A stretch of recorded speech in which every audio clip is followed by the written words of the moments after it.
Good morning students. Elasticity of demand में हमारा last ही topic है जो है factor affecting price elasticity of demand. ठीक है, तो कौन कौन से फैक्टर जो हैं हमारे उसको प्राइस इलास्टिसिटी को इफ़ेक्ट करते हैं। तो इसमें फर्स्ट है nature of commodity. Nature of commodity में आता है कि लग्जरी गुड्स हैं या कंफर्टेबल गुड्स हैं या फिर नेसेसरी गुड्स हैं।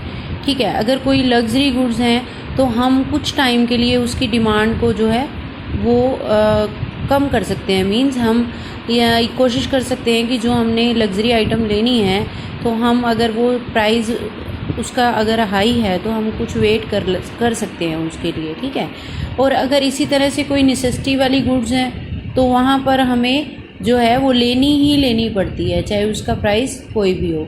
तो ये हमारी नेचर ऑफ कमोडिटी पर डिपेंड करता है कि आपकी कमोडिटी कौन सी है जिसकी डिमांड की बात कर रहे हैं, इलास्टिक है या इन इलास्टिक है। ठीक है, तो जो नेसेसरी होगी वो हमारी उसको हम इलास्टिक डिमांड, ठीक है, unitary elastic demand, less than unitary elastic demand है कौन सी, जो नेसेसरी आइटम्स हैं हमारी, और जो हमारी फैशनेबल हैं वो ग्रेटर देन यूनिटरी इलास्टिक हैं। ठीक है, तो इलास्टिक मींस कल हमने इलास्टिक और इन इलास्टिक किया था। तो इलास्टिक में क्या था कि जिसमें हमारी जो मांग है वो कम ज़्यादा हो रही थी लेकिन प्राइस हमारा स्टेबल था।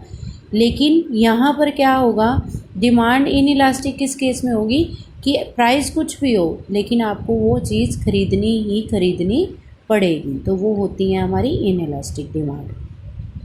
नेक्स्ट है हमारी अवेलेबिलिटी ऑफ सब्स्टिट्यूट्स, कि अगर हमारे पास उस चीज़ का जो हम जिसकी डिमांड कर रहे हैं कोई मार्केट में सब्स्टिट्यूट अवेलेबल है, मींस उसके स्थान पर हम कोई दूसरी वस्तु यूज़ कर सकते हैं। ठीक है, तो फिर उसकी मांग क्या होगी हमारी इलास्टिक, मींस उसको हम कुछ टाइम के लिए टाल सकते हैं। जैसे इसने कहा कि कॉफ़ी है, टी का सब्स्टिट्यूट कॉफ़ी है, ऑरेंज जूस का सब्स्टिट्यूट लाइम जूस है, तो ये जो है एक दूसरे से कनेक्टेड हैं, तो ये मोर इलास्टिक है।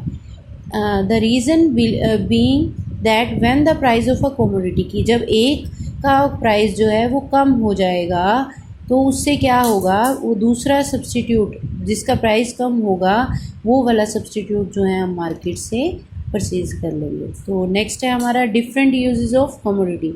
ये हमने पहले भी पढ़ा था कि एक कमोडिटी के कई यूज़ होते हैं, तो हम उसकी प्रेफरेंस के अकॉर्डिंग डिमांड करेंगे। जैसे हमने दूध की बात की थी पीछे, कि दूध हम कई चीज़ों में जैसे यूज़ करते हैं तो हमारी प्रायोरिटी के अकॉर्डिंग जो है हम उसको यूज़ करेंगे, तो उस पर भी हमारी डिमांड जो है वो डिपेंड करती है कि कम ज़्यादा उसी के अकॉर्डिंग होती है।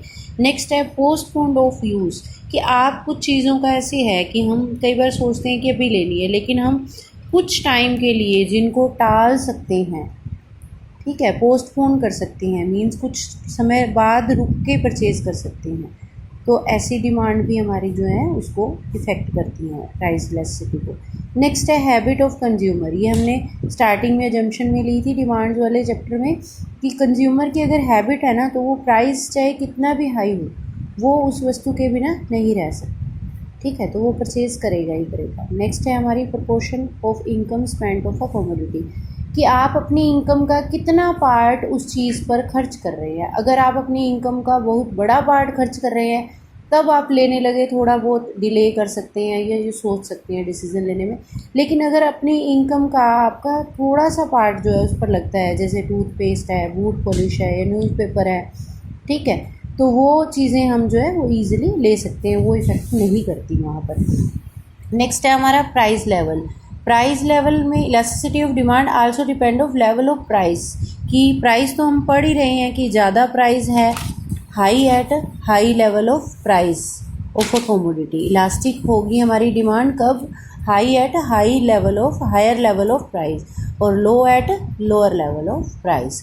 नेक्स्ट है हमारा टाइम पीरियड। टाइम पीरियड है कि शॉर्ट पीरियड में वो इन इलास्टिक होगी, शॉर्ट पीरियड में अगर आपको कोई चीज़ चाहिए तो वो इन इलास्टिक होगी, अगर लॉन्ग पीरियड में चाहिए तो इलास्टिक होगी।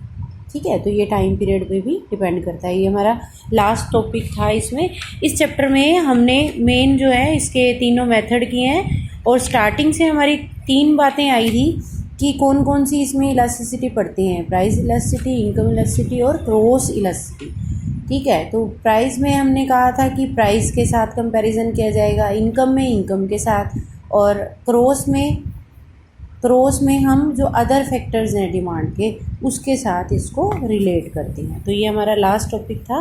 बाकी इसमें कुछ सम दिए हुए हैं, वही जो फॉर्मूला था कि प्राइस में जो चेंज हुआ है उसके अकॉर्डिंग। तो ये सम आप 1-2 करके देख लेना, अगर नहीं क्लियर होंगे तो करेंगे। बाकी थ्योरी का ये चैप्टर जो है हमारा ऑलमोस्ट कंप्लीट है, ठीक है। तो इसमें हिंदी मीडियम में भी वही चीज़ है कि वस्तु की प्रकृति की विलासता वाली वस्तु है, आरामदायी वस्तु है या आवश्यकता की वस्तु है। अगर वो विलासता वाली वस्तु है तो उसकी मांग की लोच इकाई से अधिक होगी। क्यों? क्योंकि इनमें थोड़ा परिवर्तन होने पर इनकी मांग में बहुत अधिक परिवर्तन होगा।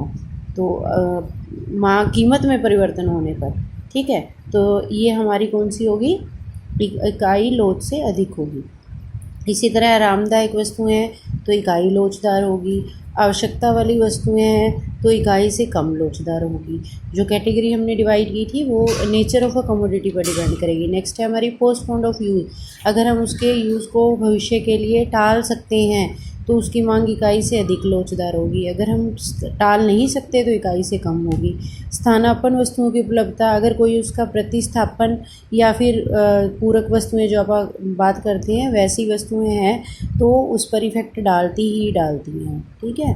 नेक्स्ट है हमारा समय तत्व। अल्पकाल में जो है उसमें परिवर्तन, कीमत में परिवर्तन होने पर उस वस्तु की पूर्ति में कीमत के अनुसार परिवर्तन नहीं किया जा सकता। इट मीन्स वहाँ हम इसको चेंज नहीं कर सकते। उसके बाद है कि दीर्घकाल में किसी वस्तु की मांग उसकी लोचदार होती है, वहाँ इनइलास्टिक है, यहाँ इलास्टिक है। क्यों? क्योंकि इसमें चेंज किया जा सकता है लॉन्ग टर्म में, ठीक है। नेक्स्ट है हमारा उपभोक्ता की आदत, कि अगर आदत है तो वहाँ कुछ भी चेंज नहीं आएगा, कीमत में परिवर्तन होने पर कुछ भी चेंज नहीं आएगा। तो इसके विपरीत जिनकी आदत नहीं है वो लोचदार होंगी। विभिन्न उपयोग वाली, ये दूध से बनी हुई जैसे चीज़ें हैं, तो जो दूध से बनी हुई चीज़ें हैं वो हमारी कीमत पर इफ़ेक्ट करेंगी। तो हम प्रायोरिटी में जो चीज़ें हमें पहले चाहिए दूध, उससे मतलब दूध से वही चीज़ें हम तैयार करेंगे। उसके बाद है किसी वस्तु पर व्यय की जाने वाली आय का अनुपात, कि इनकम का अगर आप बहुत बड़ा पार्ट उस पर खर्च करते हो, ठीक है, तो वो हमारा इफ़ेक्ट करता है। अगर छोटी चीज़ें हैं, छोटा जैसे टूथपेस्ट की बात की थी, अभी हमने पॉलिश की बात की थी, आय की छोटी सी मतलब कुछ भाग जो जिस पर खर्च होता है उसकी जो है वो बेलोचदार होती है और ये लोचदार होती है। नेक्स्ट है हमारा कीमत स्तर। कीमत स्तर भी वस्तु की मांग की कीमत लोच को प्रभावित करता है। जिन वस्तुओं की कीमत या तो बहुत अधिक होती है या फिर बहुत कम होती है, उन वस्तुओं की मांग क्या होती है? लोच जो है उसकी कम लोचदार होती है। लेकिन जिनका मध्यम होता है और अधिक होता है वो लोचदार होती है, अधिक लोचदार होती हैं। नेक्स्ट है हमारा उपभोक्ता की आय। जिन उपभोक्ता की आय बहुत ज़्यादा या बहुत कम होती है वे जिन वस्तुओं और सेवाओं की मांग करते हैं उन वस्तुओं और सेवाओं की मांग कम लोचदार होती है। किसकी बात कर रहे हैं? जिनकी इनकम बहुत ज़्यादा होगी या फिर बहुत ही कम होगी, ठीक है, और वो वस्तुओं की मांग करते हैं तो उन वस्तुओं की मांग कम लोचदार होती है। और मध्यम वर्ग है जो, वो क्या करते हैं? उनकी लोचदार होती है कि अपने उसमें मांग में वो परिवर्तन कर लेते हैं, ठीक है। तो ये हमारा था इंग्लिश मीडियम में भी, हिंदी मीडियम में भी मोस्ट इम्पोर्टेंट था ये भी हमारा टॉपिक, कि मांग की कीमत लोच को प्रभावित करने वाले तत्व कौन कौन से हैं। ये हरियाणा बोर्ड में आप देख रहे हैं कितनी बार आया हुआ है ये क्वेश्चन। तो ये मोस्ट इम्पोर्टेंट क्वेश्चन है। अगर इसमें कोई भी पॉइंट आपको क्लियर ना हो तो आप मेरे से पूछ सकते हैं। बाकी अब आपका जो नेक्स्ट चैप्टर है वो बाद में ही स्टार्ट किया जाएगा, अभी नहीं लेंगे हम, आफ्टर यूटी जो है तब लेंगे। उसके बाद यहाँ 1-2 सम आप ज़रूर इसके करके देख लेना। मांग की लोच के जो सम दिए हुए हैं, फॉर्मूला बताया गया है आपको, तो फॉर्मूले में ही पुट करना है। जस्ट कुछ ना क्लियर हो तो आप पूछ सकते हैं। Thank you, have a nice day.